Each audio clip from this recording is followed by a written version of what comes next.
नमस्कार दोस्तों, जय श्री राम। मेरे YouTube चैनल में आपका स्वागत है। चलिए राम नाम लेके आज की वीडियो की शुरुआत करते हैं। सियावर रामचंद्र की जय, पवन सुत हनुमान की जय। अगर आपको मेरी वीडियो देखना पसंद है तो प्लीज़ चैनल को सब्सक्राइब कीजिएगा। मैं रोज़ एक रामचरितमानस का पेज पढ़ के सुनाती हूँ। अगर आपको रामचरितमानस सुनने में दिलचस्पी है तो मेरे साथ बने रहिएगा। तो आज के पाठ में हम देखेंगे राजा मनु ने श्री हरि को पाने के लिए कितना कठोर अपार तप किया था, इसका वर्णन आज हम देखेंगे। तो चलिए देखते हैं श्री रामचरितमानस। उर अभिलाषा निरंतर होई, देखिय नयन परम प्रभु सोई। अगुण अखंड अनंत अनादि, जेहि चिंतहि परमार्थ बादी। हृदय में निरंतर यही अभिलाषा हुआ करती थी कि हम कैसे उन परम प्रभु को आंखों से देखें जो निर्गुण अखंड अनंत और अनादि है, और परमार्थवादी ब्रह्मज्ञानी तत्ववेत्ता लोग जिनका चिंतन किया करते हैं। नेति नेति जेहि वेद निरूपा, निजानंद निरूपाधि अनूपा। शंभु बिरंची विष्णु भगवाना, उपजहि जासु अंश ते नाना। जिन्हें वेद नेति नेति यानी यह भी नहीं कहकर निरूपण करते हैं, जो आनंद स्वरूप उपाधि रहित और अनुपम है, एवं जिनके अंश से अनेकों शिव ब्रह्मा और विष्णु भगवान प्रकट होते हैं, ऐसे ये प्रभु सेवक बस अहि। भगत हेतु लीला तनु गहई, जो यह बचन सत्य श्रुति भाषा, तो हमार पूजहि अभिलाषा। ऐसे महान प्रभु भी सेवक के वश में हुए हैं और भक्तों के लिए दिव्य लीला विग्रह धारण करते हैं। यदि वेदों में यह वचन सत्य कहा है तो हमारी अभिलाषा भी अवश्य पूरी होगी। एहि विधि बीते बरस शट सहस बारी आर, संबत सप्त सहस्त्र पुनि रहे समीर आधार। इस प्रकार जल का आहार करके तप करते 6 वर्ष बीत गए।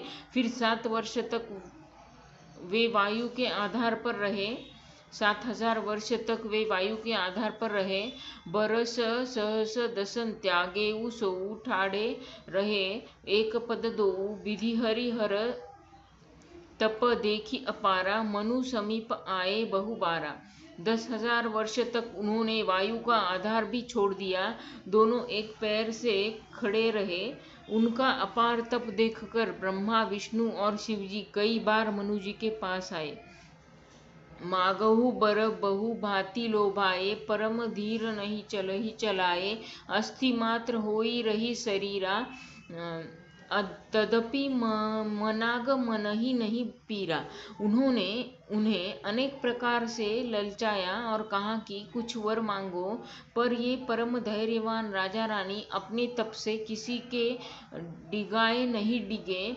यद्यपि उनका शरीर हड्डियों का ढांचा मात्र रह गया था, फिर भी उनके मन में जरा भी पीड़ा नहीं थी। प्रभु सर्वज्ञ दास निज जानी, गति अनन्य तापसन रूप रानी। मागु मागु बरु भय नभ बानी, परम गंभीर कृपामृत सानी।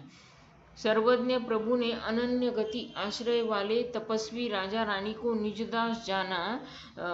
तब परम गंभीर और कृपा रूपी अमृत से सनी हुई यह आकाशवाणी हुई कि वर मांगो।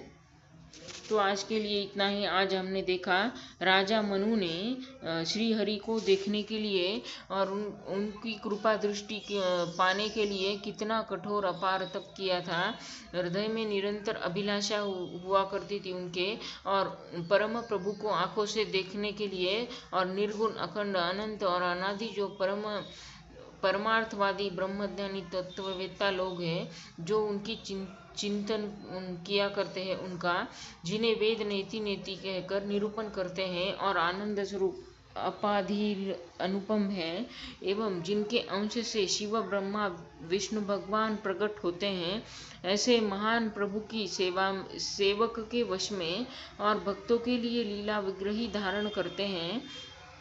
और ये जिनका वेदों में यह वचन सत्य कहा है कि हमारी अभिलाषा भी वो अवश्य पूरी करेंगे, ऐसा मनु जी को लग रहा था। मेरी अभिलाषा वो श्री हरि अवश्य पूरी करेंगे, इसलिए वो कठोर तप कर रहे थे। तो इस प्रकार उन्होंने 6000 वर्ष तक जल का आधार लिए तप किया, फिर 7000 वर्ष तक वायु का आधार लिया, फिर 10,000 वर्ष तक उन्होंने वायु का आधार भी छोड़ दिया, और दोनों पैर पर वो पति पत्नी खड़े रहे। उनका अपार तप देखकर ब्रह्मा विष्णु और शिव जी कई बार मनु जी के पास आए और उन्हें अनेक प्रकार से ललचाया कि कहाँ कुछ वर मांगो, लेकिन वो धैर्यवान राजा रानी नहीं डिगे। उनका शरीर हड्डियों का ढांचा मात्र रह गया था, फिर भी वो उनके मन में जरा भी पीड़ा नहीं थी। और तब कृपा निधि श्री हरि भगवान ने आकाशवाणी हुई कि वर मांगो। तो आगे हम कल देखेंगे वो क्या वर मांगते हैं और क्या होता है। तो मेरे साथ बने रहिएगा। अगर आपको मेरी वीडियो देखना पसंद है तो प्लीज़ चैनल को सब्सक्राइब कीजिएगा। धन्यवाद। आज के लिए इतना ही। चलिए राम नाम लेके आज की वीडियो यही समाप्त करते हैं। सियावर रामचंद्र की जय, पवन सुत हनुमान की जय। अगर आपको मेरी वीडियो पसंद है तो प्लीज़ चैनल को सब्सक्राइब करके जाइए। धन्यवाद। आपका दिन शुभ हो।